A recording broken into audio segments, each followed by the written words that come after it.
J'ai appris que... Avec Fabrice de Bacquer. Bonjour Fabrice. Bonjour Jean-Marc. Vous allez nous parler d'Henri VII du Luxembourg. Oui, c'est encore quelqu'un de la maison des comtes de Luxembourg qui a bien réussi dans la vie. Bon, la vie n'était pas facile à l'époque.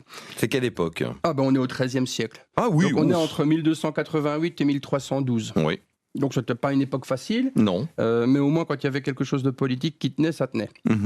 Donc le garçon appartient à la maison de Luxembourg et il commence sa carrière comme fils d'Henri VI de Luxembourg. Il devient comte de Luxembourg à la mort de son papa.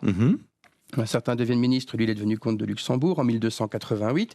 Et puis comme il était assez bien en cours parce que la maison de Luxembourg est énormément influente, plus on le dit jamais, surtout dans les cours d'histoire, je suis bien placé pour le savoir.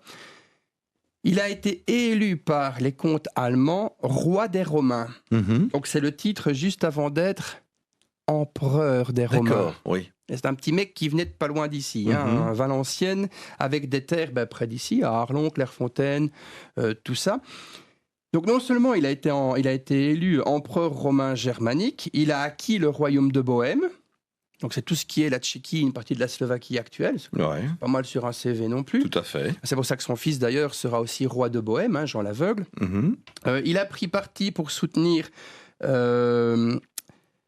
ses évêques dans la querelle contre le pape. Vous savez qu'à une époque, ils se sont demandé si le pape devait nommer les évêques ou si c'était le roi qui devait le faire. Et surtout, il a été le premier roi et empereur à reconnaître l'indépendance des 3 cantons fondateurs de la Confédération helvétique. Ah, voilà. Et ce sont pas mal non plus. C'est pas mal sur le CV non plus. Il s'est beaucoup opposé aux Allemands et aux Français parce qu'il voulait que ce qu'on appelait les Weltstaaten, les États des forêts, juste un peu comme nous en fait, puissent être libres et profiter de leur vie. Ce qui mènera d'ailleurs à la création des grandes fêtes, des kermesses que son fils fera.